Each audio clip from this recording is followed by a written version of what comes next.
Understand, it's very hard to find a MC who has all the elements, from the freestyle to the written to the look to the swag and to the likability. There's one brother who was able to possess all of those elements in one, and he has went down as the greatest of all time. Ladies and gentlemen, I'm talking about the notorious B.I.G, Biggie Smalls, Big Papa. He goes by many names, representing straight from Brooklyn, New York.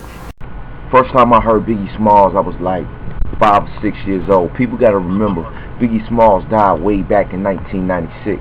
Understand me? So I was like 9 years old when the Notorious passed away. First time I heard his music, I was amazed.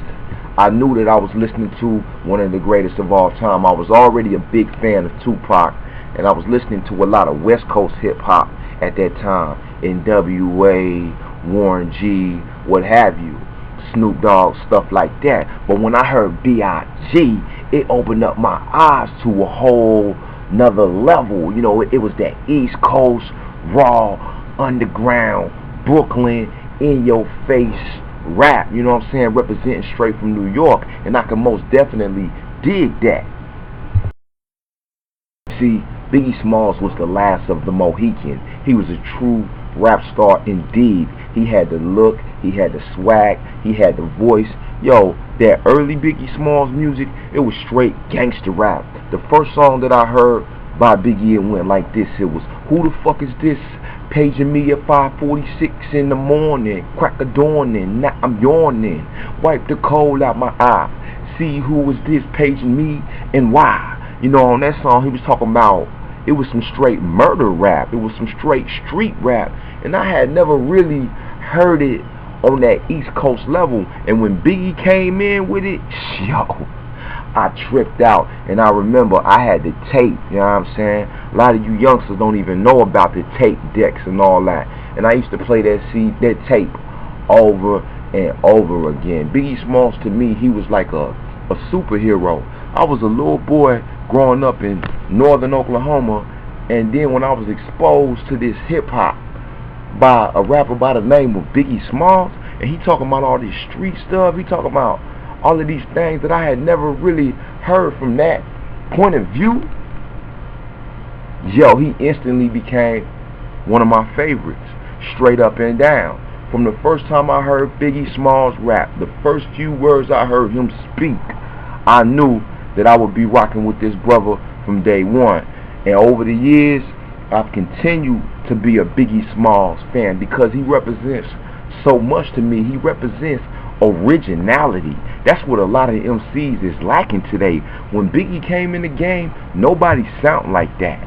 Nobody looked like that. Nobody was saying, hey, I'm big and I'm black and I'm ugly, but I'm still getting your girl. I can still have your girl. His swag was something that nobody had ever seen before. You have a big black motherfucker coming straight from Brooklyn, New York, who was talking street rap. Go and listen to the early Biggie when he was like 17, when he was on the block in Brooklyn, New York, and he was freestyling. When I sat back and I watched that video of the young Biggie Smalls, I knew, and even Ray Charles knew, a blind man would know, that this brother right here was definitely on his way, because he just had something in him that drew people to him.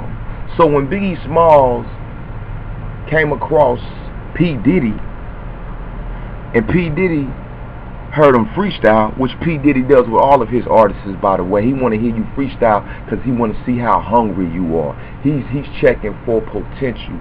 He's checking for style. He's checking for elegance. He's trying to see what type of artist you are, and if he can really work with you and potentially, you know, turn you into a superstar. He takes rappers and turns them into superstars, and that's exactly what he did with Biggie Smalls. There's a story that P. Diddy tells, and a lot of people know him by Puff Daddy from early on.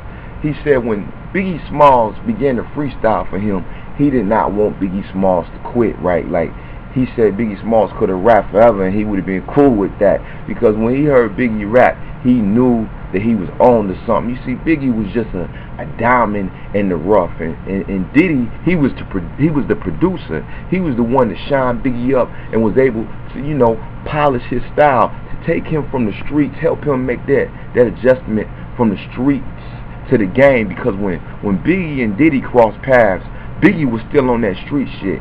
Understand me? Biggie was a real life street dude, straight from Brooklyn, New York. He was really out there slinging them drugs. He was really out there toting them weapons like he was talking about in his music. So when he met Diddy, a young man in his 20s who had just gotten fired from his job, who had a heart full of ambition, Diddy had just started Bad Boy Records. Understand? And when he heard B.I.G spit that flow for the first time, yo, he knew that he had to get this man before anybody else did. But see, Biggie, like I said, he was straight gangster rap at that time. Diddy was like, yo, what we gonna do is we gonna take that rawness that you got, we gonna take that streetness, we gonna take that gritty side of Biggie, and then we gonna polish it, and we gonna make these hit records. Understand me? So everybody that's coming up in hip hop right now, if you're gonna make it in rap, then you gotta have somebody like Diddy who can see that rawness, who can see that potential, and who can flip it. Understand? He took Biggie from just a straight street dude, from a MC from the streets of Brooklyn to New York, to a musician. Understand? So when you hear songs like Party and Bullshit, and you hear songs like Juicy, Big Papa, a lot of those songs Biggie Smalls really didn't want to do. Biggie Smalls was a young dude in his 20s, and he was still on that street rap. Diddy was like, look, we gotta make these radio songs, we gotta make these hits so we can make this money. You know what I'm saying? So P. Diddy and Biggie Smalls, yo, that was a great combination. That was like Batman and Robin. You feel me? P. Diddy was very important in the development of B.I.G. Understand what I'm saying? So yeah, Biggie Smalls, the greatest of all time. And what a lot of these young MCs need to know out there is that Biggie didn't write nothing. When Biggie went into the studio, everything was up here in the mental. It was all up here in the temple. And he could go into the booth and drop a whole entire song without even writing one verse. And that's the difference between Biggie Smalls and Tupac. When people try to compare the two, there's always a debate, who's greater, Tupac or Biggie Smalls? I say they both great. You know what I'm saying? They just both great on different levels. Tupac was great as far as the revolutionary hip-hop, as far as the poetry, as far as a writer, because Pac was an outstanding writer. Biggie was great in terms of that street rap, in terms of that Brooklyn, New York, in terms of that East Coast. It was a whole nother feel, and he was coming in straight off the dome piece. And the rapper who can come in the studio and record a whole entire album without writing one single word, that right there is the mark of a genius. You know, Jay-Z does it, Jadakiss does it, and Lil Wayne does it. B.I.G, nobody will ever be able to do what he did. What Biggie Smalls represents to me is straight up ambition.